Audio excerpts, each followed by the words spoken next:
പിതാവിൻ്റെയും പുത്രൻ്റെയും പരിശുദ്ധാത്മാവിൻ്റെയും നാമത്തിൽ ആമേൻ. വിശുദ്ധ മത്തായി എഴുതിയ സുവിശേഷം 23 അധ്യായം 13 മുതൽ 22 വരെയുള്ള തിരുവചനങ്ങൾ. അക്കാലത്ത് ഈശോ അരുൾ ചെയ്തു, കപടനാട്ടുകാരായ നിയമജ്ഞരെ, ഫരിസേയരെ, നിങ്ങൾക്ക് ദുരിതം. നിങ്ങൾ മനുഷ്യരുടെ മുമ്പിൽ സ്വർഗരാജ്യം അടച്ചു കളയുന്നു. നിങ്ങൾ അതിൽ പ്രവേശിക്കുന്നില്ല, പ്രവേശിക്കാൻ വരുന്നവരെ അനുവദിക്കുന്നുമില്ല. കപടനാട്ടുകാരായ നിയമജ്ഞരെ, ഫരിസേയരെ, നിങ്ങൾക്ക് ദുരിതം. ഒരുവനെ നിങ്ങളുടെ മതത്തിൽ ചേർക്കാൻ നിങ്ങൾ കടലും കരയും ചുറ്റും സഞ്ചരിക്കുന്നു. ചേർന്ന് കഴിയുമ്പോൾ നിങ്ങൾ അവനെ നിങ്ങളുടെ ഇരട്ടി നരകസന്തതികളാക്കി തീർക്കുന്നു. അന്ധരായ മാർഗദർശികളെ, നിങ്ങൾക്ക് ദുരിതം. നിങ്ങൾ പറയുന്നു, ഒരുവൻ ദേവാലയത്തെ കൊണ്ട് ആണയിട്ടാൽ ഒന്നുമില്ല. ദേവാലയത്തിലെ സ്വർണത്തെ കൊണ്ട് ആണയിട്ടാൽ അവൻ കടപ്പെട്ടവനാണ്. അന്ധരും മൂഢരുമായവരെ, ഏതാണ് വലുത്? സ്വർണമോ, സ്വർണത്തെ പവിത്രമാക്കുന്ന ദേവാലയമോ?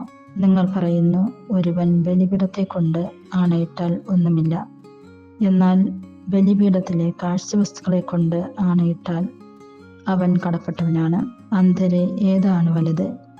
കാഴ്ചവസ്തുവോ, കാഴ്ചവസ്തുവിനെ പവിത്രമാക്കുന്ന ബലിപീഠമോ? ബലിപീഠത്തെ കൊണ്ട് ആണയിടുന്നവൻ അതിനെക്കൊണ്ടും അതിന്മേലുള്ള എല്ലാ വസ്തുക്കളെ കൊണ്ടും ആണയിടുന്നു.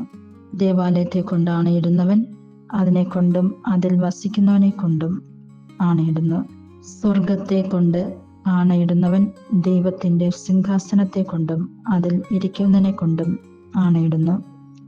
ഈ വചനഭാഗത്തിലൂടെ യേശു നമ്മെ ഓർമ്മപ്പെടുത്തുന്നത്, നാം ഫരിസേയരെയും നിയമജ്ഞരെയും പോലെ ആകാതിരിക്കുന്നതിന് വേണ്ടി തന്നെ ബൈബിൾ വായിക്കാം, ബൈബിൾ വിചിന്തനം ചെയ്യാം, ബൈബിൾ മറ്റുള്ളവർക്ക് പകർന്നു കൊടുക്കാം, നമ്മുടെ ജീവിതത്തിലും പ്രാവർത്തികമാക്കാം. അങ്ങനെയാകുമ്പോൾ ശരിയായിട്ടുള്ളത് എന്താണെന്ന് നമുക്ക് മനസ്സിലാവുകയും ബൈബിൾ അടിസ്ഥാനപരമായിട്ടുള്ള ഒരു ജീവിതം നയിക്കുവാനായിട്ട് നമുക്ക് സാധിക്കുകയും ചെയ്യും.